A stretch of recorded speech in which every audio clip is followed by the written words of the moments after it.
Thank you very much, Mr. Chairman, and I want to commend you, Chairman Connolly, for holding this hearing, and I want to commend Mr. Meadows, our ranking member, for not only for his statement that he just made, but for his spirit of cooperation.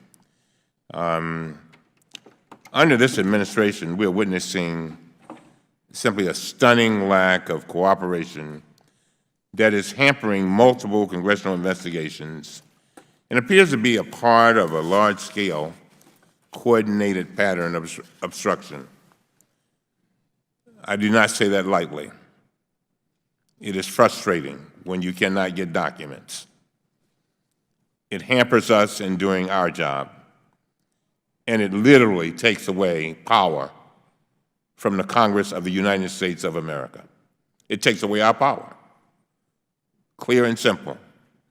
The documents that we seek in the investigations we will discuss today are documents that we would have received in previous administrations, many of them without any redactions and without a fight.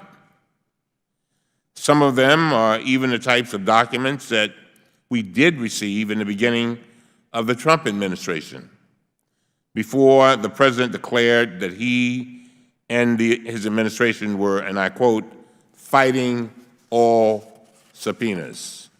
Come on now. This is the United States of America. Fighting all subpoenas? Congress has a constitutional duty. We have a duty to conduct oversight over decisions that have been made in the executive branch, especially regarding leases or contracts that impact taxpayers. It is our job to ensure that these decisions are being made in the most cost-effective and efficient fashion, without favoritism or abuse. The committee is conducting two separate investigations involving GSA.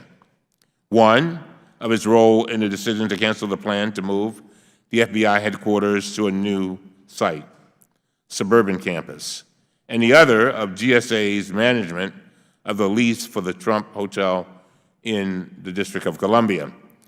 My interest in these topics is not new and should not be a surprise to GSA.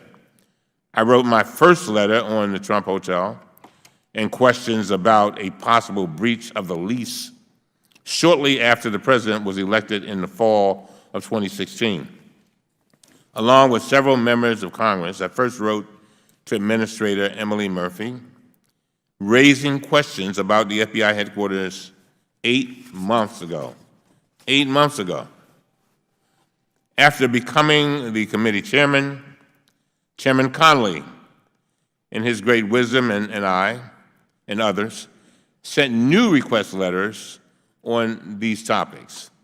One category of documents we have sought are monthly reports that the Trump Organization is required to file to GSA about the Trump Hotel in the District of Columbia. At the beginning of the administration, we received those reports, but then something worrisome happened. Without explanation, GSA reversed course and just stopped producing them. It is now 2 years later. After Democrats were voted in to the majority, we again requested that these monthly financial reports be done. But now, instead of producing these documents, GSA questioned the committee, and I quote, legitimate legislative purpose, end of quote. And I got to tell you, at some point, again, this is the kind of language that becomes very frustrating, and the courts have ruled on this very issue. If that language sounds familiar, it is because it is the same language and the same baseless line of obstruction that the President's personal attorneys have been using to challenge Congress's authority to conduct oversight in other areas. A federal district court has already rejected this argument decisively. I mean, it was an ace, slam dunk, airtight case. I told my staff, I've been practicing law for 40 years, and I've never seen a case this tight in Missouri. And he wrote this. He says, as long, and this is the quote, as long as Congress investigates on a subject matter on which legislation could be had, Congress acts as contemplated by Article 1 of the Constitution, end of quote. To our witnesses here today, as I close, any other executive branch agency that may be watching, we want the message to be abundantly clear and have no doubt about it. Congress must obtain the documents necessary to fulfill our constitutional responsibilities.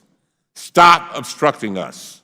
Stop blocking us from doing the job that the voters sent us here to do, and to do the job that we swore we would do.